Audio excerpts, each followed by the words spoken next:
We start at the beginning, before the vows, before the shared home, before the children. We begin in the season of butterflies and hope, where love feels less like a choice and more like a beautiful, inevitable fate. It is in this intoxicating phase that the most crucial foundations are laid. Will you build a palace of mutual respect, or will you, brick by invisible brick, construct your own prison? This chapter is your guide. It is the wisdom you wish you had, the friend who points out what love's blindness hides. It is for anyone who believes that a strong relationship starts not with a grand romance, but with clear-eyed discernment. Imagine meeting Kale. He is not just charming, he is captivating. When he walks into a room, he seems to bring the light with him. He remembers the name of your favorite childhood book, brings you a warm puff-puff on a stressful morning, and his texts make you feel like you are the only person in his world.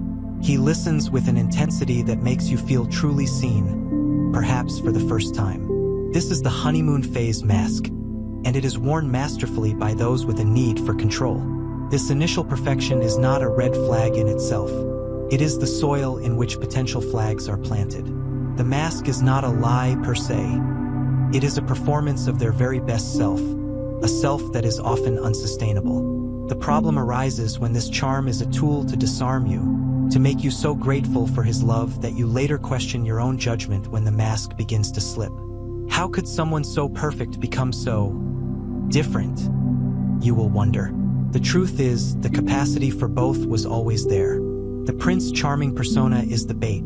The trap is set slowly, and it is built from the very material of your love and trust. A red flag is not a final verdict. It is a warning sign on the road ahead. It says, danger, proceed with caution. Ignoring them is like ignoring a small, persistent cough before it becomes pneumonia. Here are the flags we too often dismiss as fluttering ribbons of passion: extreme jealousy and possessiveness.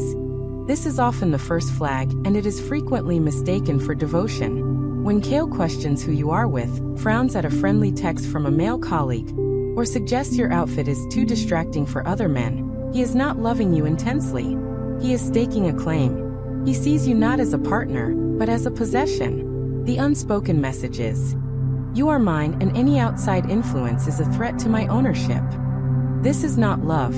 It is insecurity dressed in the costume of passion, isolation from friends and family. The process is gradual, like a frog boiling in water. Your friend Zara is so dramatic. She's a bad influence. Or, your family always interferes. Don't you think we should spend the holidays alone? Just us? We're building our own world. Kale positions himself as your sole confidant, your only source of truth and support. He systematically severs the ropes that moor you to other people, so that when the storms come, you have nowhere to run. A partner who truly loves you will want you to have a rich, full life outside of them. Constant criticism disguised as jokes or concern. This is the death by 1,000 cuts. You're so cute when you're trying to be smart, he might say with a laugh. Or, I'm only saying this because I care, but maybe you shouldn't eat that if you want to fit into that dress. The comments are subtle, wrapped in a smile or a tone of affection, but their purpose is to erode your self-esteem. They make you feel that you are not quite good enough, that you are lucky to have someone like him who will tolerate your flaws. You find yourself working harder and harder to earn the approval you received so freely at the start, pressuring for quick commitment or financial control. Love should be a gentle unfolding, not a high-pressure sale. When Kale talks about moving in together after a few weeks, insists on sharing bank accounts to show trust, or pushes for a quick marriage against your timeline, beware. This rush is often about locking you down before you see his true colors. Similarly, offering to take care of all the bills early on can seem generous, but it is a strategy to make you financially dependent and unable to leave later. Explosive anger over minor issues. The first time you see his rage, it will shock you. Perhaps you are 5 minutes late, or you accidentally spill a drink. The reaction is nuclear: a slammed fist, a shattered glass, a torrent of fury that is utterly disproportionate to the offense. As quickly as it came, it vanishes. He is horrified, apologetic, showering you with affection. You just make me so crazy, I can't stand to think of anything happening to you, he might explain. This Jekyll and Hyde act is a preview. It teaches you that his temper is a sleeping dragon, and it is your job to never, ever wake it. It is time to move beyond the intoxicating, unreliable metric of feelings. Love is a verb, demonstrated through consistent action. Take this audit. Be brutally honest with yourself. The peace test. In his presence, do you feel mostly at peace, safe, and relaxed? Or do you feel a constant, low-grade anxiety, a need to be on and manage his moods? Environment.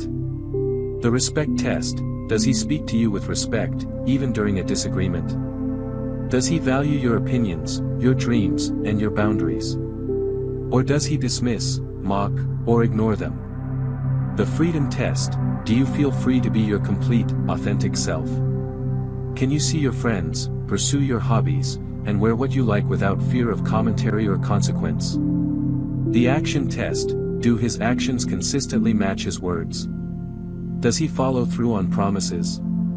Does he treat waiters, drivers, and family members with basic human kindness? If you find more unease than peace, more disrespect than respect, and more restriction than freedom, heed the warning.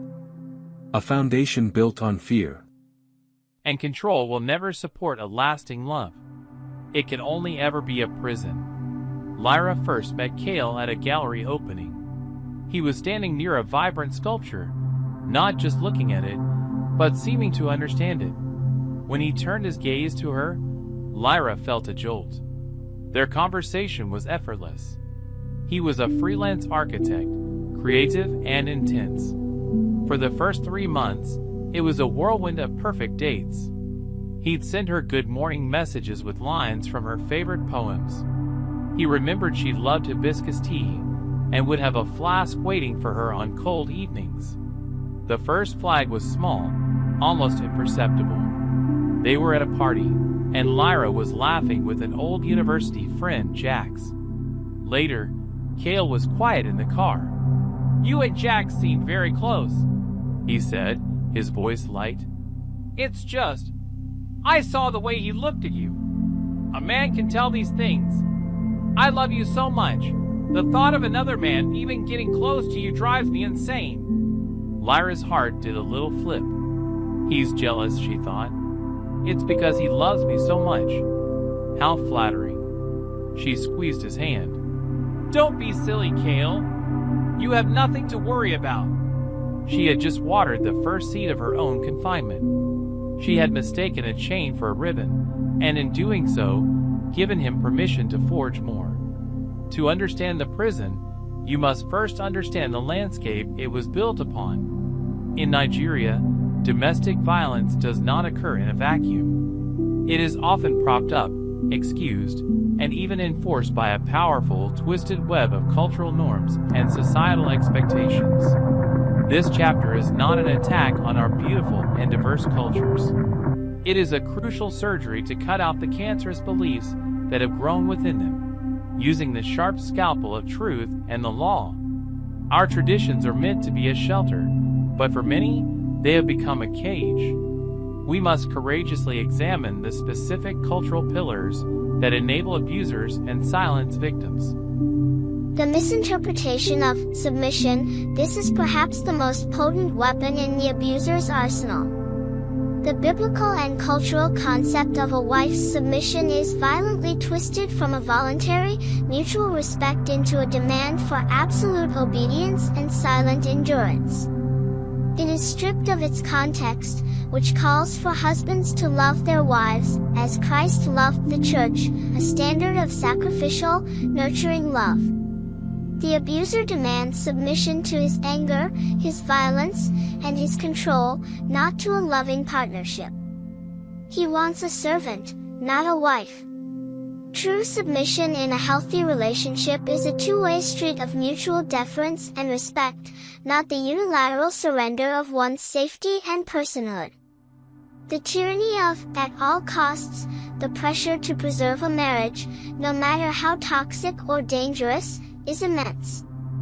The family name, the "what will people say," and the sacredness of the institution are all placed above the well-being of the individual living within it. A woman is told, pray for him, be patient, and think of the children. This advice, while well-intentioned, is often a death sentence for her spirit and sometimes, for her life. It teaches her that her pain is less important than the appearance of a whole family. It convinces her that leaving a dangerous situation is a greater sin than staying in it. The stigma of speaking out. In our societies, a woman who speaks about the abuse in her home is seen as washing her dirty linen in public. She is accused of shaming her family and her husband. This stigma is a powerful silencer. It isolates her, making her believe the problem is her inability to keep her home, rather than her partner's inability to stop his violence. The shame is deliberately misplaced from the perpetrator of the crime onto the victim of it. The pressure on men, the alpha trap. Society does not only victimize women, it also sets men up for failure. Boys are taught that to be a man is to be the unquestioned head, the provider, and the ultimate authority. Any challenge to this authority, especially from a wife, is seen as an emasculation. This pressure to be dominant can morph into domination. A man who is taught that his worth is tied to his control may resort to violence to maintain it, seeing it as his right and duty. This is a heavy, lonely burden that corrupts the beautiful potential of true partnership. Do not be mistaken, this is not a Nigerian problem. It is a global issue of patriarchy, a system that prioritizes male authority, which manifests uniquely in every culture. In the West, it might be less about submission and more about rigid gender roles or economic dependency. There's role confusion. Data shows across Western countries women do more house chores, childcare, etc. The core dynamic is the same, the belief that one person has the right to control another. Nigerian context simply wears its own distinct cultural clothing, using proverbs, religious texts, and tradition as its justification. We must take back the narrative. Our cultures are rich with values of community, respect for elders, and strong family units. A family where a woman is beaten is not a strong family. A community that silences cries for help is not a respectful one. True strength in a family lies in partnership, not domination. A house built on the foundation of one person's fear and another's control is a house on shifting sand. It will not stand. A house built on mutual respect, shared decision-making, and safety is a house built on rock, capable of weathering any storm. If this hit home, don't scroll past it. Tap like so it reaches someone, mistaking control for love. Stay for the next part. We're unpacking how these patterns grow and how to protect your peace without guilt feelings. Follow and subscribe for real conversations that help you see relationships clearly and choose better.